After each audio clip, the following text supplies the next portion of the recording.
سلام مانی. سلام. خوبی؟ بله. کجا اومدی امروز؟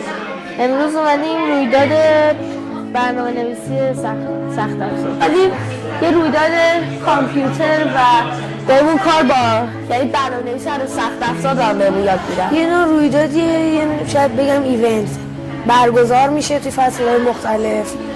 بعد بچه‌ها میان کار الکترونیکی میکنن، با برنامه کد مینویسن، برنامه‌نویسی. ما اول اومدیم گفتیم که یک سری اول اومدیم براش یک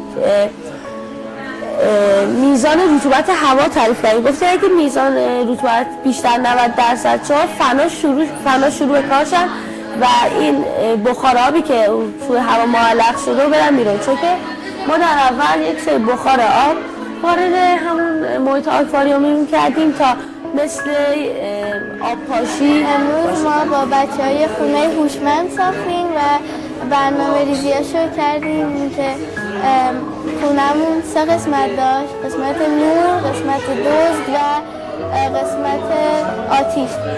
اگه قدمان منم توی این بودم، توی پروژه باید یه پارکینگ هوشمند بود که ماشین میومد، ماشین وقتی میذاشتین یه سنسور یه گجت نگاهش میگرفت، بعد توی اونجا ظرفیت خالی ماشینا میومد، نقشه پارکینگ هم که کجاها پرن میومد. ایدت چی بود راجع به این؟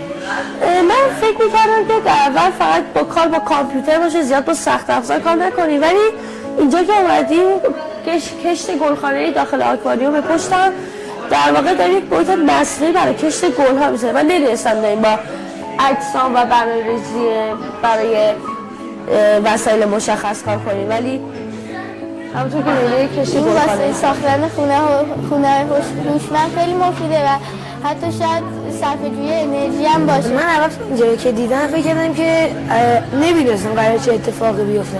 فکر نمی‌کردم که بعضی اومدن درست کردن گذاشتن رفتن، ولی بعد که اومدم توی اینجا نشستم فهمیدم که نقره اینجا ما این کارا رو انجام رویداد باشه میای؟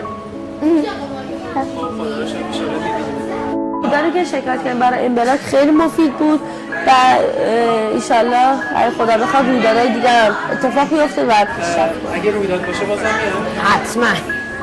چرا نیام؟ از خوش گذشته. خیلی. خدا رو شکر. مرسی، خوشحال شدم باهات صحبت کردم. من هم سنی. خداحافظ. خداحافظ.